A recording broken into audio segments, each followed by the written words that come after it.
बिस्मिल्लाहिर्रहमानिर्रहीम। यकीन जाने 75 साल से पाकिस्तानी कौम में कोई ऐसा लीडर नहीं गुज़रा है जिसने दीन इस्लाम का नाम लिया हो लेकिन फ़रेब के साथ ना लिया हो और नौजवानों को और कौम को मिसलीड ना किया हो। इस कौम को क़यादत की ज़रूरत है, लेकिन कौन सी क़यादत? नाम तो लेते हैं लेकिन उसकी तशरीह नहीं करते हैं और बात को खोल के बयान नहीं करते हैं। अब पहले ये एक बहुत ही इनकलाबी ज़हन वाले एक जर्नैल गुज़रे हैं, इनका ये आप बयान सुने और उसके बाद इस मौजू के ऊपर इंशाअल्लाह मैं तबसरा करने की कोशिश करूँगा। और जो सुन रहे हैं, मैं ये आपको खुशखबरी देना चाहता हूँ कि अल्लाह ताला ने आपको क़यादत के लिए चुन लिया है, लेकिन आपको अपने अंदर को ज़मीर को साफ करना पड़ेगा। आपको अपना किरदार साजी करनी पड़ेगी। जहां आप दुनिया के काम करेंगे, कोई नहीं कहता कि आपको रोक लिया जाए, आप डायनेमिज्म दिखाएं। पाकिस्तानी नौजवानों के लिए जो यहाँ बैठे हुए हैं और जो सुन रहे हैं, मैं ये आपको खुशखबरी देना चाहता हूँ कि अल्लाह ताला ने आपको क़यादत के लिए चुन लिया है, लेकिन आपको अपने अंदर को ज़मीर को साफ करना पड़ेगा। आपको अपना किरदार साजी करनी पड़ेगी। जहां आप दुनिया के काम करेंगे, कोई नहीं कहता कि आपको रोक लिया जाए, आप डायनेमिज्म दिखाएं। पाकिस्तानी नौजवानों के लिए जो यहाँ ये हमारे जनरल हमीद गुल साहब हैं, पाकिस्तानी नौजवानों को खुशखबरी सुना रहे हैं कि आपको दुनिया की क़यादत के लिए चुन लिया गया है। ये खुशखबरियाँ सुनाई जा रही हैं। एक शेर हमने पढ़ा था वहाँ पाकिस्तान मिलिट्री एकेडमी में, वहाँ जो एक रसाला छपता था, कहते हैं जिसे कैडेट, असल में लफ्ज़ क़यादत है। क़यादत उसको मिलती है जिसे शौक़ शहादत है। तो देखिए, क़यादत, सिर्फ क़यादत लेने से आपको मसला नहीं हल होगा और दुनिया की क़यादत क्या आपको मिलेगी? ख़ुद आपको अपने मुल्क के अंदर क़यादत नहीं मिल पाई है। और इनकलाबी ज़हन रखने वाले जर्नैल का जब ये हाल है, तो जो दूसरे मॉडर्न किस्म के और रोशन ख्याल किस्म के जो जर्नैल गुज़रे हैं या सियासी लीडर गुज़रे हैं या जो भी इस कौम के कायदीन गुज़रे हैं, वकील हों या शायर हों, उन्होंने इस्लाम की रूह को पेश नहीं किया है। भाई देखिए, क़यादत किस तरह की क़यादत? वो जो अगर मदीना रियासत बनाने की और नबी अलैहिस्सलाम और सहाबाए किराम और अपने दीन इस्लाम की क़यादत की बात करते हैं, वो तो अकीदे की बुनियाद के ऊपर खड़ी हुई थी, वो एक नज़रिए की बुनियाद के ऊपर खड़ी हुई थी। वो नज़रियाती लोग थे।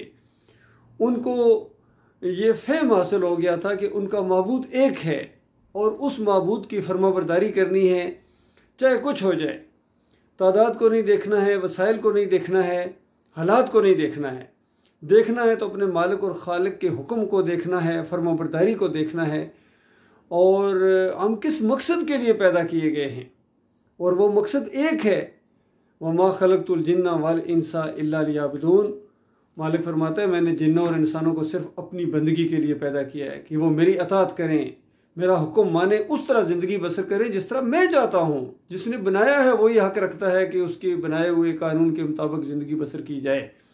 और फिर उसने वादा भी फरमाया है कि अगर तुम मेरे हुक्म को मानोगे, ये चंद दिनों का मामला है, ये चंद साल हैं, ये ज़िंदगी एक मरतबा मिली है, और उसके बाद मालिक फरमाता है ऐसी बादशाहत मैं तुम्हें दूंगा कि जिसका आज बड़े से बड़े दुनिया के बादशाह तसव्वुर नहीं कर सकते हैं। और ये ना समझना कि मेरे वादे सिर्फ आखिरत के लिए हैं। और नस्रुम मिनल्लाहि व फतहुन करीब, ये भी वादा है कि दुनिया के अंदर भी तुम्हें सरबुलंद किया जाएगा। व अंतुम ला अलौना इन कुंतुम मुमिनीन, अगर तुम मोमन बन जाओ तुम्हें सर बुलंद किया जाएगा। तो आज के ये नौजवान समझते हैं कि शायद ये वादे सिर्फ तसल्ली देने के लिए था, क्योंकि हम मोमन भी हैं और सर बुलंद होने की बजाय वो झुकते चले जा रहे हैं। तो मैं अपने नौजवानों को ये बात बयान करना चाहता हूँ, अपनी कौम को ख़ास कर, कि इन फरेबकारों की बातों में ना आओ। अल्लाह का ये जो वायदा है, ये मशरूत वायदा था कि तुम मोमन बन के दिखाओ, हम तुम्हारा सर बुलंद करेंगे। तुम मोमन बनो ना, तुम तो मज़ारों की मैल चाटने वाले, चादरें चढ़ाने वाले, उर्स और मेले करने वाले, या अली मदद की पुकारें लगाने वाले, वास्ते वसीले वाले, रुकू और सजदे वाले हो। जिस तरह हिंदू अपनी मूर्तियों के सामने झुकता है और वहाँ सजदे करता है और कहता है दंडवत की मैंने महाराज की दंडवत की, और ये मुसलमान नौजवान है, ये अली जवेरी की कब्र के ऊपर, अब्दुल कादिर जिलानी की कब्र के ऊपर, अली रज़ी अल्लाह के मज़ार के सामने जाके माथा टेक देता है, बर इमाम जाके माथा टेक देता है और कहता है कि ये मैंने सजदा ताज़ीमी किया है। अच्छा फ्रेडियो, मुर्दों के पुजारियों, तुम जिंदा दिल कैसे हो सकते हो? वो वहाँ भजन गाता है और ये कवाली गाता है, हल उठता है इसको। मैंने इस गबरू नौजवानों को देखा है कुफ्र और शिर्क की कवालियों के ऊपर, ख़ासकर इमरान खान साहब झूमते हैं, अपने जनरल बाजवा साहब झूमते थे शिर्क या नात के ऊपर। अंजाम क्या हुआ है बताइए? सबका यही अंजाम होना है, यकीन कीजिए। कोई एक भी नहीं है लीडर जिसने ईमान का नाम लिया हो, तौहीद का नाम लिया हो, रद्द शिर्क का नाम लिया हो, अल्लाह का नाम लिया हो। सब दुनियादार हैं, कोई भी ऐसा नहीं। यकीन कीजिए, मेरी 60 साल की करीब उम्र होने वाली है, लेकिन मैंने किसी ना सियासी लीडर को देखा है, काफ़ी यानी इनको वक्त मिला है कि ना किसी जर्नैल को देखा है, ना किसी फौजी अफसर को देखा है यूनिट के दरमियान जब मैं 7 पंजाब रेजिमेंट में था, किसी के अंदर वो ईमान हो जो कुरून उला के मुसलमानों का और उन जर्नैलों का और उन फौजी अफसरों का ईमान था। वो मैंने नहीं देखा है। हाँ, किताबों में है, कुरान में है, हदीस में है, और अगर वो ईमान पैदा करने की कोशिश भी की जाए तो ये माहौल आपको अपने अंदर से निकाल देता है, क्योंकि ये मुशरकाना माहौल के पले हुए हैं। ये ज़हनी मरूबियत है इनके अंदर, अंग्रेज़ों के ग़ुलाम रहे हैं, वो ग़ुलामी नहीं निकलती है, उन्हीं का सा माहौल बनना चाहते हैं, उन्हीं का सा ड्रेस पहनते हैं, उन्हीं का ऐसा शक्लें बनाना चाहते हैं, उन्हीं जैसे खाने और उन्हीं के जैसे रस्म व रवाज हैं इनके। तो ये कैसे मोमिन बन सकते हैं? अल्लाह के दीन को कैसे गलबा दे सकते हैं? कोई बड़े लेवल पर कोई जोश में नहीं आता है, किसी का खून नहीं खोलता है अल्लाह की नाफरमानी के ऊपर, उसको देखे और उसका ज़रा खून खोले, तो ऐसा मामला कहीं नज़र नहीं आ रहा है। बहरहाल मायूसी भी कुफर है। मैं तो अपने भाइयों को और नौजवानों को इसी ईमान खालस की तरफ गुज़श्ता 37 साल से बुला रहा हूँ और इंशाअल्लाह पूरी ज़िंदगी बुलाता रहूँगा कि अगर सही मानों में अपनी जवानी को अमर करना चाहते हो, हमेशा की जन्नतें हासिल करना चाहते हो और दुनिया में भी इज़्ज़त, सही मानों में पूरी दुनिया का गलबा और सही मानों में साले क़यादत हासिल करना चाहते हो, तो ईमान खालस की तरफ आओ। छोड़ो इन फरेबकारों को, इन बरेलवी, देवबंदी, कोई अहले हदीस है, कोई सूफी साहब हैं और कोई पीपल पार्टी में है, कोई PTI है, सारे फरेबकार हैं। यकीन कीजिए, सारे दुनियादार हैं। इनकी दुनिया की खातर अपनी आखिरत हमेशा के लिए बर्बाद कर दोगे। मैं आपका भाई हूँ, मैं कोई मौलवी नहीं हूँ, मैं कोई पीर नहीं हूँ, मैं कोई सियासी लीडर नहीं हूँ। मैं रिटायर्ड आर्मी अफसर हूँ 7 पंजाब रेजिमेंट से। मेरा PA नंबर 23232 था और 70th PMA लॉन्ग कोर्स मैंने ट्रेनिंग हासिल की है, पहले जूनियर कैडेट बटालियन में। और अभी ये जो रजीम चेंज हुआ है और उसके बाद जर्नैल साहब चेंज हुए हैं, इनको भी मैंने अपने वीडियोस के अंदर ख़िताब किया है। इनको दुरुस्त मौक़िफ़ इख्तियार करने की मैंने नसीहत की है कि चंद दिनों का ये मामला है। एक्सटेंशन भी ले ली तो 6 साल बाद ये टोपी उतारनी पड़ेगी, स्टिक देनी पड़ेगी, और अगर और एक्सटेंशन ले ली 9 साल बाद फिर भी यही कुछ होगा। लेकिन कुछ करके जाओ अल्लाह के बंदो। ये मौका आपको ऐसे नहीं दिया है अल्लाह ताला ने, उसने जर्नैल ऐसे नहीं आपको बनाया है, सदर और वज़ीर-ए-आज़म वो ऐसे नहीं बनाता है।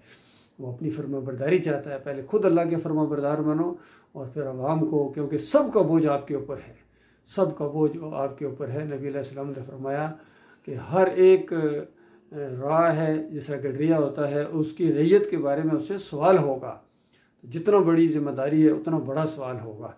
इसीलिए ये जमहूरियत का सिस्टम, ये इस्लाम की ज़िद है, क्योंकि जमहूरियत के अंदर इंसान अपने आप को पेश करता है कि मुझे अपना बड़ा मान लो, मुझे ये। तो नबी अलैहिस्सलाम ने फरमाया जो खुद अपने आप को पेश करता है वो या तो खाइन है और या बेवकूफ़ है, दोनों में से एक सूरत ज़रूर है। तो ये खाइन लोग हैं, किस तरह इनको मौके मिलते हैं, कितनी लूट खसूट और अपने करप्शन और बैंक बैलेंस हर एक ने अपने दूसरे मुल्कों में जाके रखे, फिर भी ये कौम है ये नहीं के पीछे दौड़ती, ये नहीं के जिंदाबाद के नारे लगाती है। और फिर ये बहुत बड़ी हैरानगी हुई है, ये हमारे जनरल बाजवा साहब जिसने जो किरदार अदा किया है और जिस तरीके से इन्होंने खेल खेला है पूरी कौम के साथ, फ़ौज के साथ और सियासी लोगों के साथ, ये भी अपनी मिसाल आप है। और जो भी रिटायर होते हैं, कोई जजीरे ले रहा है, कोई बैंक बैलेंस ले रहा है, कोई क्या कर रहा है, अल्लाह के बंदो, इसलिए आपको पाकिस्तान की जिम्मेदारियाँ दी गई थी। वो जो कस्में खाई थी आपने पाकिस्तान की सालमियत की और खैरखाई की, वो तो टूट गई हैं आपकी। तो इल्ला ये कि कोई उस पर कायम रहे। मैंने भी कसम उठाई थी और इसी वजह से खैरख्वाही के तौर पर पाकिस्तान की खैरख्वाही, अपनी फ़ौज की खैरख्वाही, अपने मुल्क की खैरख्वाही और इंसानियत की खैरख्वाही और मुसलमानों की खैरख्वाही के लिए मैंने ये चैनल बनाया है, यूट्यूब का चैनल है। हर मेरा वीडियो, हर बयान इसी ईमान खालिस के गिर्द घूमता है। मानोगे अपना बरा करोगे, नहीं मानोगे तो याद रखना जहन्नम मुंह खोले तुम्हारा इंतजार कर रही है। जो मरता जा रहा आग में, जो मरता जा रहा आग में, चाहे सदर हो, चाहे वज़ीर आज़म हो, चाहे जर्नैल हो, चाहे कोई बड़ा DSP हो और वो CPO हो, कैसे कैसे रैंक के मेडल इनसे उठाए नहीं जा रहे, लेकिन कोई काबिल ज़िक्र कारनामा नहीं है। और अगर कारनामा बयान किया जाता है तो अंदाज़ा लगाए कि भुट्टो साहब थे, उन्होंने वो फौजी कैदी छड़ाए थे, कैदी ये कारनामा है। तो कैदी कराए किसने थे, इसका कोई जिक्र नहीं है। वो एक हमारा दायां बाजू काट दिया गया, क्या हुआ है, ये सब जिल्लत की एक तारीख है। और उसको, उस धब्बे को मिटाने के लिए भी आप तैयार नहीं है। कश्मीर में क्या हो रहा है, हर जगह क्या हो रहा है, जुल्म, ज्यादती, नाइंसाफ़ी। और तहरीके इंसाफ जो उठी है, इक़्तिदार भी मिला है, वो भी रो रहे हैं कि हमारे साथ इंसाफ नहीं हो रहा है। और हमारे जजों की जो लिस्ट है पूरी दुनिया के अंदर, अंदाज़ा लगाइए, अकल हैरान है कि पता नहीं 100 से 50 से भी ऊपर है इनका जो रेट है जस्टिस का और इंसाफ करने का। और बाकी देख भी रहे हैं हम, इनसे कोई इंसाफ यहाँ नहीं हो रहा है। अल्लाह का डर नहीं है, असल में ईमान नहीं है, दुनियादारी है, दीनदारी नहीं है, तब ये मामला है। ये बेखौफ हो गए हैं, इनको होश नहीं है अल्लाह के सामने जाने के बाद इनकी क्या दुर्गत बनने वाली है। चाहे चीफ जस्टिस हों, चाहे जर्नैल हों, चाहे लीडर हों, जिंदाबाद के नारे हों, उनके नाम की रोडें बनी हुई हों, और कायदे मिल्लत और कायदे आज़म और शायर मशरक़ और क्या क्या इनके अलकाब देखिए, लेकिन कोई काबिल ज़िक्र ईमान के हवाले से कोई कारनामा नहीं है। किसी ने शिर्क के खिलाफ आवाज़ नहीं उठाई है। किसी जालिम के मुंह से ये नहीं निकलता है कि ये मज़ार क्यों पूजे जा रहे हैं, ये दरगाहें क्यों पूजी जा रही हैं। खालिक बुत परस्ती है, किसी की जरूरत ही नहीं है। आलम दीन जो है वो उनकी जो जरूरत नहीं है, वो भी इस जमहूरियत के मुशरकाना सिस्टम में आ गए हैं। चाहे तारिक कादरी हो, चाहे फजल रहमान हो, चाहे तारिक जमील हो, वो भी बस सारे चापलूसी लगे हुए हैं, इक़्तिदार वालों की चापलूसी। और दुआ मांगते हैं तो मुशरकाना तरीके से मांगते हैं कि या अल्लाह अपने हबीब के सदके ये कर दे, फ़लाँ के सदके। बताओ, अगर ये कह दिया जाए गफूर रहीम होने के सदके कर दे, अपनी रहमत के सदके कर दे, ये बुरा लगता है। ये चूँकि कुरान का तरीका है, नबी अलैहि सलाम का तरीका है, इसलिए ये इनको पसंद नहीं है।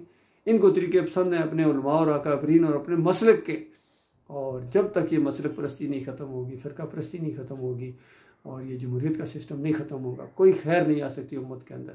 और बिल फ़र्ज़ भाई होकर करो, कुछ मामला कर भी दो, पाकिस्तान को सबसे ज़्यादा फलाई रियासत बना दो, मान लिया, ईमान अकीदे की बात नहीं है, तो पता है क्या होगा, जो मरता जाएगा आग में, जो मरता जाएगा आग में। मिसालें देते हैं कभी स्विट्ज़रलैंड की और कभी इंग्लैंड की और कभी फ्रांस की। कभी उनका अंजाम भी देखा है कि उनके जो बड़े बड़े इकोनॉमिस्ट और बड़े बड़े सदर और वज़ीर और जो बड़े बड़े बिल गेट और वो जो जितने भी हैं, यानी इनका आगे अंजाम क्या होने वाला है। तो क्या वहाँ पहुँचने के बाद फिर तौबा करोगे, फिर वापस आने का इरादा करोगे? वापस तो नहीं आ सकोगे। आज मौका है, जो मर गए वो गए फारग हो गए, और जो जिंदा हैं उनके लिए मौका है। तो अभी मैंने कुछ वीडियोस अपलोड किए हैं जनरल आसिम मुनीर साहब के लिए भी और जनरल शमशाद साहब के लिए भी। तकरीबन ये महीना हो गया है, लेकिन कोई काबिल ज़िक्र इसका रिस्पॉन्स नहीं है, क्योंकि ये 19-20 का फ़र्क होता है। ये एक ही कश्ती के मुसाफिर हैं सारे के सारे। इनसे ज़्यादा खैर की उम्मीदें मत रखो अल्लाह के बंदो। अगर उम्मीद रखनी है तो अपने मालिक और खालिक से रखो, उसके ऊपर तवक्कल करो, भरोसा करो और उस अंदाज से इस्लाह करने की कोशिश करो जिस तरह आखिरी नबी मोहम्मद सल्लल्लाहु अलैहि वसल्लम ने मक्का के अंदर तौहीद की दावत उठाई थी। अब ये नहीं है कि आप नमाजें नहीं पढ़ते हैं, रोज़े और उम्रे नहीं करते हैं, अब ये मसला नहीं है। अब मसला ये है कि नमाजें भी हैं, रोज़े भी हैं, कुरान हिफ्ज़ भी है, तरावियाँ भी हैं और साथ साथ शिरक भी है, चादरें भी हैं, उर्स और मेले भी हैं, या अली मदद की पुकारें भी हैं, या रसूल मदद की पुकारें भी हैं, या गौस पिया भर दो जोली मेरी, या मोहम्मद तेरे दर से ना जाऊँगा खाली। अच्छा, तो जब बताओ, जब ये नारे लगेंगे और उसके बाद दीन इस्लाम का इस तरह फिर चेहरा उतर जाता है। कुरान के पहले सफ़े का इनकार है। और हम सबसे बड़ी बात देखिए, हमारे एक्स प्राइम मिनिस्टर साहब, कितनी अल्लाह ने उनको सलाहियत दी हुई है, कितने मसाइल दिए हैं, यूथ पूरी उनके हिस्से में है, यानी कब्ज़े में है, हाथ में है, लेकिन अपनी हर तकरीर, हर बयान, हत्ता कि UNO में भी जाके उन्होंने जो तकरीर की है वहाँ भी इय्याका नअबुदु व इय्याका नस्तईन। और उसके बाद जो शिरक इनके स्टेजों के ऊपर होता है, जो फाशी है, खुद जाके मज़ार के सामने सजदा रेज़ हो जाते हैं, इनका ला इलाहा इल्लल्लाह उसी वक्त ख़त्म हो जाता है। जब यहाँ इन्होंने पटा बंधवाया, मैंने देखा है, या अली मदद का पटा बंधवाया है, और सब कुछ करते हैं। हमारे जनरल ये अमीर गुल साहब है, कभी ईमान अकीदे की बात इनसे आप नहीं सुनेंगे। बस दुनियावी लिहाज से इनकलाब ले आओ, पता नहीं वो नर्म इनकलाब, फला इनकलाब, क़यादत आ जाएगी, ये हो जाएगा। और कैसे आ जाएगी? नहीं आ सकती है, कभी नहीं आ सकती है। इसी दोगली पॉलिसी में आपकी ज़िंदगी ख़त्म हो गई। बताइए, अगर ईमान अकीदे की बात लेकर उठते, कोई बात नहीं, मुखालफत तो फिर भी होनी थी, तकलीफ़ें भी आनी थी, लेकिन अल्लाह के अपना बहुत बड़ा मुकाम बना लेते। अब वक्त ख़त्म हो गया, अब नहीं आ सकते हैं। इसी तरह अब जो ज़िंदा हैं इनको गौर करना चाहिए। अल्लाह ताला गौर व फिक्र करे। इस सिलसिले में मैं आपकी रहनुमाई करने के लिए तैयार हूँ और आपका बिल्कुल सही बात बताऊँगा। अल्लाह के बंदो, मैं आपका खैर ख्वाह हूँ, मैं आपका भाई हूँ और मेरा दिल धड़कता है आपके ऊपर, तरस आता है मुझे यकीन कि ना दुनिया आपके हाथ आ रही है और आखिरत तो बर्बादी यकीनी है। इल्ला ये कि तौबा करो, सच्ची तौबा करो, माफ़ी मांगो अपने मालिक और खालिक से, वो तुम्हें माफ़ कर देगा, वो माफ़ करने के लिए तैयार है। लेकिन उस तरफ रुख तो करो, उस तरफ रुख तो करो। अल्लाह ताला गौर व फिक्र करने की तौफीक अता फरमाए। हमारे साफ़ी लोग हैं, कितना बेहतरीन इनको मौका मिलता है और बड़े ज़बरदस्त मुकर्रर भी हैं। इमरान रियाज़ ख़ान हैं, हकीकत टीवी वाले हैं और समीन साहब हैं, सारे हैं। लेकर ईमान अकीदे से इस तरह चोरी है, इस तरह भागते हैं, इस तरह पसीने इनके छूट जाते हैं। अब देखिए कितने साल हो गए मेरा ये चैनल सामने आ रहा है, कभी इन्होंने इस चीज़ का जिक्र नहीं किया है। और छोटी छोटी बातें, वहाँ बिल्ली बीमार हो गई थी, फलां जगह ये हो गया था, एक से एक खबर को नाद बढ़ा चढ़ा के अपने वो व्यूअर्स को बढ़ाने के लिए सब कुछ करते हैं। लेकिन ईमान अकीदे से इस तरह बेखबर है, इस तरह बेखौफ है अल्लाह ताला से। लिहाजा सब के लिए मेरा ये पैगाम है, अल्लाह ताला आपको ईमान खालिस से नवाजे, गौर व फिक्र करने की तौफीक अता फरमाए, ताकि तुम्हारी जान जहन्नम की आग से बचे। और दुनिया की ज़िल्लत भी, जो ज़िल्लत बढ़ती चली जा रही है और महंगाई के शिकंजों के अंदर ये कौम इसी वजह से है। और चादरें चढ़ाओ और वहाँ सोने के दरवाजे लगाओ, कोई जन्नती दरवाजे से गुजर रहा है और कोई सोने के दरवाजे लगा रहा है। कहाँ गए आपके गंजबख्श, कहाँ गए मुश्किल कुशा, कहाँ गए खोटी खरी करने वाले, क्यों नहीं पहुँचते हैं? तो अब भी तौबा करने के लिए तैयार नहीं हो। अल्लाह के बंदो, कब तौबा करोगे? मरने के बाद वो वक्त ख़त्म हो जाता है।